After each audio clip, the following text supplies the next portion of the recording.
आजकल पाकिस्तान में तलाक एक बहुत ही आम सी बात होगी और हम आजकल देख भी रहे हैं कि हमारे सेलिब्रिटीज़ की शादियां जो होती हैं और उसके फिर कई दिनों के बाद हम देखते हैं कि कुछ फोरम से पता चलता है कि अच्छा जिन्होंने एक दूसरे को इंस्टाग्राम पे अनफॉलो कर दिया है और उसके बाद फिर डिफरेंट यूट्यूब चैनल्स पे तस्दीक भी की जाती है और फिर जब वो खुद भी आके बात करते हैं तो बड़ा अफसोस होता है कि इतना खूबसूरत बंधन है और इतने अच्छे लोग हैं जिनकी आपस में केमिस्ट्री जो है वो डेवलप नहीं हो सकी।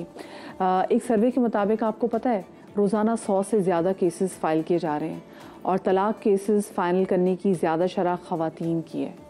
पाकिस्तान में तलाक की शरह में लगातार इजाफा होता चला जा रहा है और अफसोस की बात तो ये है कि इस अहम मसले को हल करने में कोई ठोस कानूनी कार्रवाई का अमल नज़र में नहीं आ रहा। हमने अवाम से पूछा कि आखिर शादियों के कामयाब ना होने की वजह क्या है, तो इस सवाल के जवाब में उन्होंने क्या कहा आपको सुनाते हैं।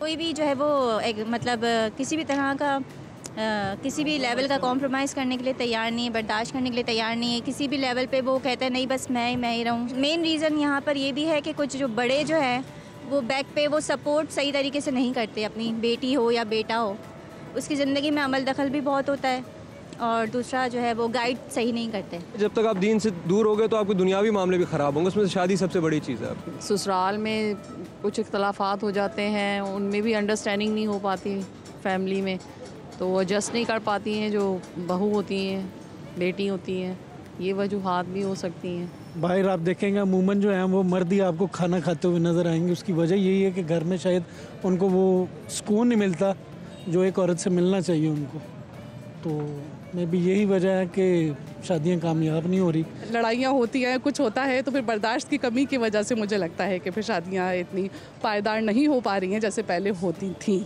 रिश्तों को निभाना जानते नहीं हैं हमारे वालिदैन जो हैं, वो वक्त से पहले शादियां कर देते हैं जबकि बच्चे को पता नहीं होता कि रिश्तों को निभाना कैसे है। जो लेडीज़ हैं वो कोई इतने अच्छे खाने भी आजकल नहीं बना रही जिस तरह हमारी वालदा बनाती थी, या अब ज़ाहिर है मेरी मिसेज़ या कह लें कि अब लेडीज़ जो हैं वो उस तरह की नहीं है जिस तरह की पहले होती थी, और यही वजह है कि शादियाँ जो हैं वो ज़्यादा कामयाब नहीं हो रही। चलें खैर, ये तो आवाम का अपना नुक्ता निगाह है कि शादियाँ कामयाब ना होने की वजह क्या है, लेकिन कोई हल भी तो होगा। इस मसले का यही सवाल हमने आवाम के सामने रखा। आइए उसके जवाब में जो कुछ भी उन्होंने कहा वो आपके सामने रखते हैं। जो जोड़े हैं उनमें जो हस्बैंड हैं, मैं उनके लिए मशवरा दूंगा कि वो RM बन जाएं, यानी कि रन मुरीद और इस तरह से उनकी लॉन्ग टर्म शादी चल सकती है। प्यार मोहब्बत से रहें, ख्याल करें एक दूसरे का और आने वाले कल के बारे में सोचें, क्योंकि कल औलाद हो जाती है, फिर उसके लिए कुर्बानी तो देनी पड़ती है। वुमेन एम्पावरमेंट को तो मैं बहुत इंकरेज करता हूँ, होनी चाहिए एक औरत में, लेकिन उसको साथ साथ एक फैमिली भी बनानी है, तो उसको अपनी फैमिली को भी देखना है, उसके मतलब जो भी उनकी रिस्पेक्ट है उनके जो फैमिली में है उनको इक्वली अंदाज में ही देखना होगा, तब जाके एक अच्छी रिलेशनशिप बिल्डअप होगी। कामयाब शादी की रेसिपी यही है कि अपने पार्टनर को अच्छाइयों और बुराइयों के साथ आप एक्सेप्ट करें। कामयाब शादी का राज ये है कि कॉम्प्रोमाइज़ करें, बर्दाश्त करें, ठीक है ना, एक दूसरे को जो है वो समझने की कोशिश करें। कामयाब शादी की रेसिपी तो ये है कि जैसे आपको बड़े कहते हैं वैसे ही करना चाहिए, लेकिन हमारे यहाँ पे अमूमन होता है ऐसा कि हम बड़ों की बातें नहीं मानते। शादी के पूरा रिश्तों को निभाने के बारे में हमारे पास इल्म होना चाहिए कि हम रिश्तों को किस तरह निभा सकते हैं। लोगों का क्या ख्याल है आपने जान लिया। इसी वाले से मज़ीद बात करेंगे। माहिर डॉक्टर नफ्सियात फ़राह खान हमारे साथ मौजूद है, उनसे जान लीजिए कि भाई ऐसी क्या वजह बनती है। बहुत शुक्रिया फ़राह आपका कि आपने हमें वक्त किया।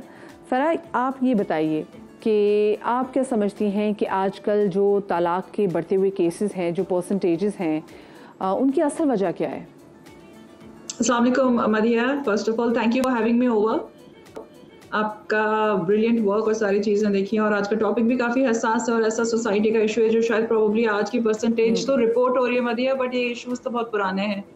और मेरा खुद का experience being a clinical psychologist marital satisfaction और डिप्रेशन पे ही बहुत एक्सेसिवली काम रहा है। And I will be very honest with you कि ये इश्यूज सिर्फ लिमिटेड टू पाकिस्तान नहीं है। मैं आपके साथ सिडनी से कनेक्टेड हूँ और ये इश्यूज हर कंट्री और हर प्लेस में देखे जाते हैं। और अगर मैं आपको to be very honest facts बताऊं कि क्या वो रीजंस है जिसकी वजह से आप देख रही हैं इतनी मिकदार में हमारी डिवोर्सेस, तो पूरा का पूरा चैप्टर से 5 C's पे आप समराइज कर सकती हैं। मोस्ट इम्पोर्टेंटली आपका कॉन्फिडेंस इन द रिलेशनशिप नहीं होता है। आप अपने ही रिश्ते को डाउटफुल निगाह से भी देख रहे होते हैं, और अगर आपको कोई आके कुछ बोल दे तो आपको एकदम से अपने रिलेशनशिप के ही ट्रस्ट पर इश्यूज क्रिएट होने लगते हैं। तो yes, number 1 is definitely your confidence in your relationship. Then comes communication. Madiya, मुझे आपसे इशू होगा तो मैं आपसे बात करूंगी, लेकिन अनफॉर्चुनेटली आप नोटिस करो कि हम लोग एक दूसरे से बात नहीं करते, एक दूसरे के बारे में बात करते हैं, राइट? लोगों से एग्जैक्टली, बिल्कुल सही बात, बिल्कुल सही बात। चाहे वो सोशल मीडिया वॉर हो या कुछ भी हो, आप सिर्फ देखो साइबर बुलिंग पोस्ट डालते रहेंगे, पता चल जाएगा किसको अटैक कर रहे हैं। मतलब मैं फरा ये देख रही होती हूँ कि अगर मियाँ बीवी की आपस में लड़ाई हुई हो तो वो आपस से कम्युनिकेट नहीं कर रहे होते, वो फेसबुक पे जाके स्टेटस लिख देंगे, पूरी मोहल्ले को पता चलेगा कि मियाँ बीवी की आपस में लड़ाई हुई है, लेकिन आपस में बात नहीं कर रहे। Absolutely, spot on, Madiha, and that is the reason जब आपकी कम्युनिकेशन रिलेशनशिप में नहीं रहेगी और आप दूसरों से जाके उस चीज की बात करेंगे या फेसबुक पे एक तमाशा क्रिएट करेंगे, so that is not going to help your relationship। आप बर्थडे विश करते हैं, बेस्ट इज हस्बैंड बोल रहे होते हैं, थैंक यू बोल रहे हो, तो भाई वो आपके बराबर में बैठा हुआ बंदा, वहां जाके डायरेक्टली बोलो ना, 10,000 लोगों को क्यों दिखाना है?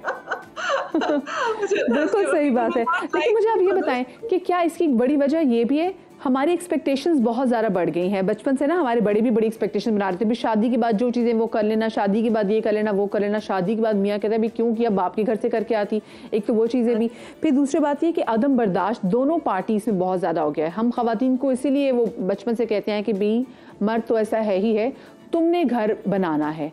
लेकिन हमारी आजकल की बच्चियां ही इतनी पढ़ी लिखी आ गई हैं कि वो हर किस्म के अब्यूज़ को, बी इट मेंटल और फिजिकल, उन्होंने इसको नो कह दिया। क्या ये भी एक बड़ी रीज़न है?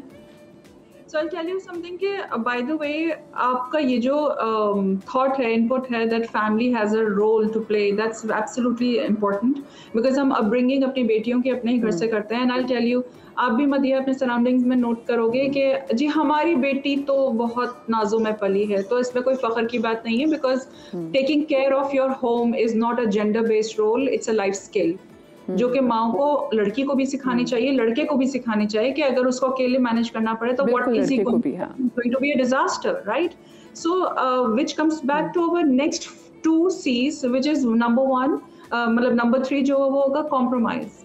Without compromising, without having that tolerance, without having the resilience to build the relationship, नहीं काम करेगा। हम 4-5 बहन भाई घर में होते हैं, भाई कॉम्प्रोमाइज करना पड़ता है। एक बाथरूम में बैठ गया, बाहर नहीं आ रहा, तो दूसरा कोई उसको निकाल के साथ देख रहा, छोटे छोटे रिश्तों में, छोटी छोटी चीजों में वो कॉम्प्रोमाइज। लेकिन फिर आता है role of the society and the people in our surroundings. और अगर मैं आपको मुस्तकिल बोलती रहूंगी तुम्हारे साथ गलत हो रहा है, तुम बहुत बर्दाश्त कर रही हो, तुम बहुत गिव इन कर रही हो, बहुत गिव इन कर रही हो, तो eventually मदिया will also collapse and से यार बस हो गई है मेरी, मैं वाकई शायद बहुत गिव इन। बिल्कुल।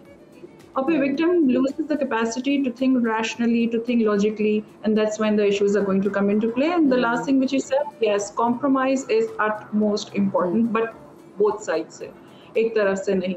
So expectations जब आ जाते हैं कि और फिर आप compare कर रहे हो, most welcome मदिया। हाँ, थैंक यू सो मच। ये फरा ने बड़ी सी बात की कि कॉम्प्रोमाइज़ दोनों लेवल पे होना बहुत ज़्यादा ज़रूरी है। ठीक है, अपनी बच्चियों को नाजों से पालते हैं, लोगों को बताते भी हैं, लेकिन अपने बच्चों को भी ना बंदे का पुत्र बनाना चाहिए, ताकि हम तमाम तर चीज़ें सिर्फ बच्चियों से एक्सपेक्ट ना करें कि लड़कियां ही जाके घर बसाएंगी।